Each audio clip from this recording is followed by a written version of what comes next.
10배 또는 20배 정도. 그러니까 얘가 월세 안 내고 떼먹어도 몇 개월 떼먹어도 몇 개월 버틸 수 있는 보증금만 갖고 있으면 쫓아내면 되니까. 그래서 뭐 한 6개월이면 6개월 해서 1년 정도, 10배 정도만 갖고 있으면 뭐 이렇게 큰 리스크는 없다고 생각을 해요. 소형주택일 경우에. 그리고 소형주택 값도 싸니까 뭐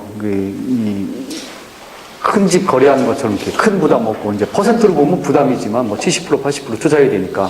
근데 이제 실질적으로는 뭐 금액으로 보면 큰 부담이 아니니까. 근데 아직도 여전히 보증부 월세라 하더라도 월세가 24개월치가 넘어요. 보증금이. 월세 24개월치가. 아직도.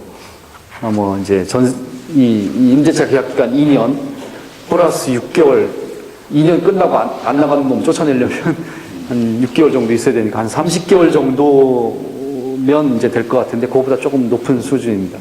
근데 그 월세 곱하기 몇 배인지 보증금의 규모가 그것도 조금씩 줄어들고 있어요. 그만큼 월세로 전환을 더 많이 한다라는 뜻입니다. 월세 많이 받는 게 좋지, 보증금 많이 받는 것보다. 어차피 그 월세로 돌릴 바에는. 근데 이제 뭐 지금 말씀드린 것처럼 전에는 이제 그래서 제가 그런 논문도 썼었어요. 보증금과 월세의 조합이 갖고 있는 리스크, 임대인에게 주는 리스크에 따라서 그럼 적정한 조합이 어떤 거냐? 월세의 몇 배 정도 되는 게, 그러니까 보증금이 월세의 몇 배 정도 되는 게 적정한 조합이냐? 뭐 이걸 또 이렇게 쉬운 말을 또 이렇게 써가지고 썼던 적도 있는데, 월세만 받으면 임대인이 분명히 위험하죠. 대신 수익률은 최고 높아요. 그렇잖아요. 보증금을 월세로 전환할 때 시중금리보다 훨씬 높은 월세 이율로 적용해서 바꾸니까 뭐 수익률 계산하면 무조건 순수하게 월세 받는 게 가장 높아요. 근데 임대인이 갖는 리스크 때문에 극단적으로 가면 이제 전세로 가는 거고, 그리고 중간쯤을 찾는데 그 중간쯤에 따라서 중간쯤이 그럼 보증금을 좀 많게 할 거냐, 월세를 좀 많게 할 거냐, 그거는 이제 임대인이 생각하는 투자에 따른 수익률, 임차인하고 옛날에 안 좋은 기억들이 있는 사람들은 가능하면 보증금 높이 가고, 그런 경험 없이 뭐 잘 되는 애들만 들어왔던 사람들은 월세 좀 높이는 방향으로 가고, 뭐 이제 그런 어떤 조합이 가장 적정한지.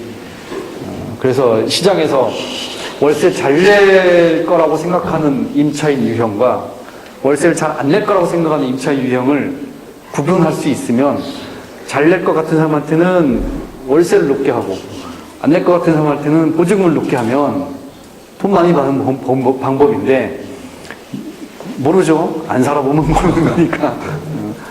그래서 시장에서는 그 둘 다를 만족시킬 수 있는 어떤 적정한 점을 찾게 된다. 뭐 이런 게 이제 제가 썼던 논문입니다. 몇 배입니까? 예? 몇 배? 왜 답이 없어요? 네. 상황에 따라 다르니까.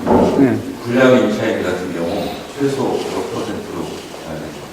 불량 임차인이라고 판단되면 안 줘야 되고. 이 월세 보증금이 돼야 몇 % 정도 돼야 안전을. 제가 본 건 한 45개월이었어요. 주택에서. 5개월. 45개월 한 4년 정도. 거의 그렇죠. 한 45개월. 이유가? 아니 뭐 이렇게 막 분석했더니 이렇게 나오는 거지. 제가 이게 쉽게 말씀드릴 수 없는 거는 이제 좀 이론적으로 이렇게 모형을 만들어서 그걸 이렇게 분석해 보면 그 정도 나온다, 뭐 이렇게 해요. 그러니까 아까 말씀드린 것처럼 쉬운 걸 어렵게 쓰면 그런 이제 몇 가지를 가정하고 이론을 만들어서 가장 적합한, 그러니까 최적점을 찾는 그런 모형을 만들어가지고 분석하는 거죠. 근데 주택은 보증부 월세가 지금 얼마더라? 시장에서 평균이 60 몇 개월이에요. 쓴 지가 오래돼가지고. 66개월이라고 써놨나요? 아닌데? 어디다 써놨는데?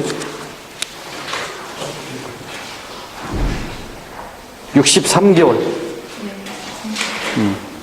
2010년 3분기 자료에서 보면 63개월이 평균이에요. 통계에서 네, 통계, 평균. 우리는 시장의 평균.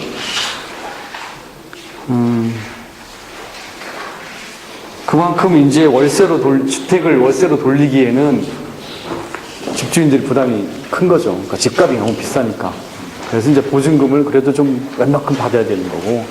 또 하나는 이제 뭐 주택 임대차 보호법 등등 해가지고, 임차인 추천하기도 어렵고, 그 다음에 이제 우리가 뭐 집 좀 험하게 썼다고 보증금 깎아서 주고 뭐 이렇게 못 하잖아요. 보증금을 많이 받으면 이제 우리 상가를 한번 생각하고 거꾸로 한번 얘기해 보시죠. 여러분이 상가 세입자로 가려고 그래요. 그러니까 상가를 얻어서 장사를 하려고 그래요. 근데 상가 주인이 야, 너 전세로 들어올래? 월세로 들어올래? 아니면 보증금 월세로 들어올래? 뭐로 들어가실래요? 계약을 뭐 하고 싶어요? 월세로? 순수하게 월세로? 돈이 하나도 없구만. 장사해가지고 돈 벌어서 갚겠다 이거잖아요. 자, 그럼 뭘 봐야 돼? 얘가 뭐 장사하려고 하나? 그죠? 뭐 장사하려고 그래요? 없어, 그것도. 그건 안 주는 거예요.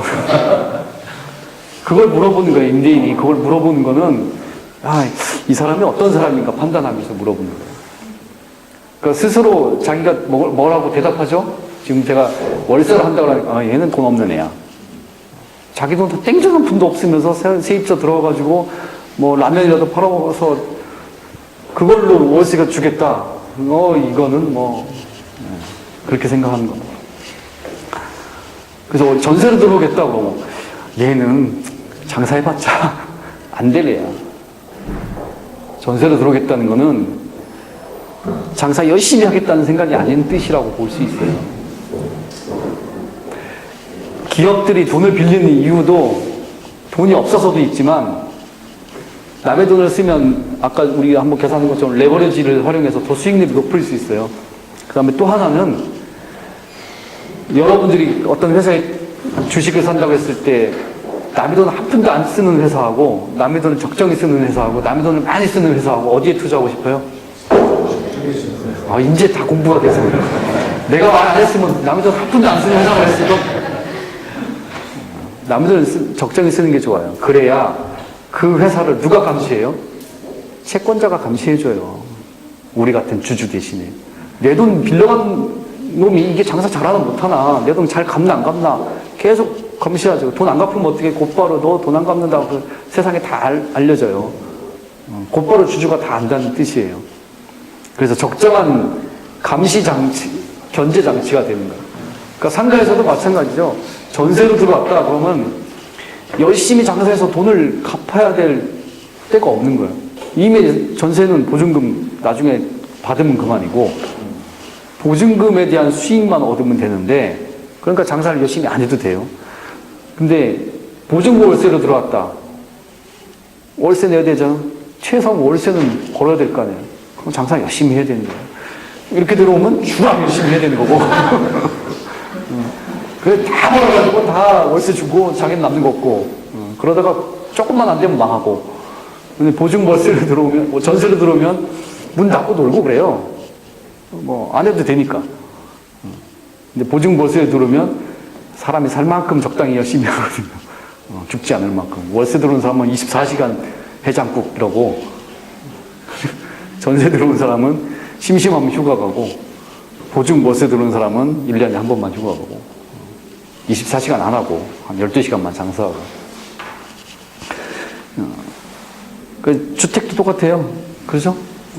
자기가 돈이 많은 사람은 전세 살려고 하죠. 돈이 없는 사람은 전세 살고 싶어도 월세 살고. 돈이 없어서. 그러니까 결국에는 임차인에게 너 전세 살래, 월세 살래, 보증금 월세 살래는 너 돈 얼마나 있냐?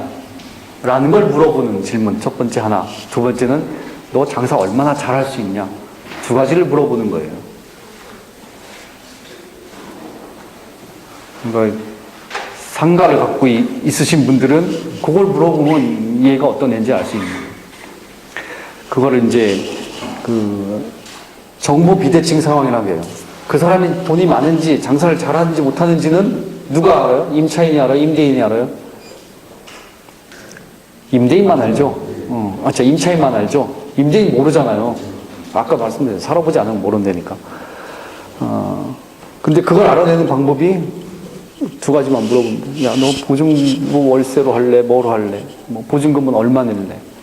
그러면 보증금 조금 내고 월세 많이 내겠다는 애하고 보증금 좀 많이 내고 월세 좀 적게 내려고 하는 애하고는 하나는 돈이 많고 하나는 돈이 없고 하나는 장사를 열심히 하려고 하고 장사를 그렇게 열심히 안 하려고 하고 그거를 알 수 있는 이게 보증금과 월세의 조합입니다.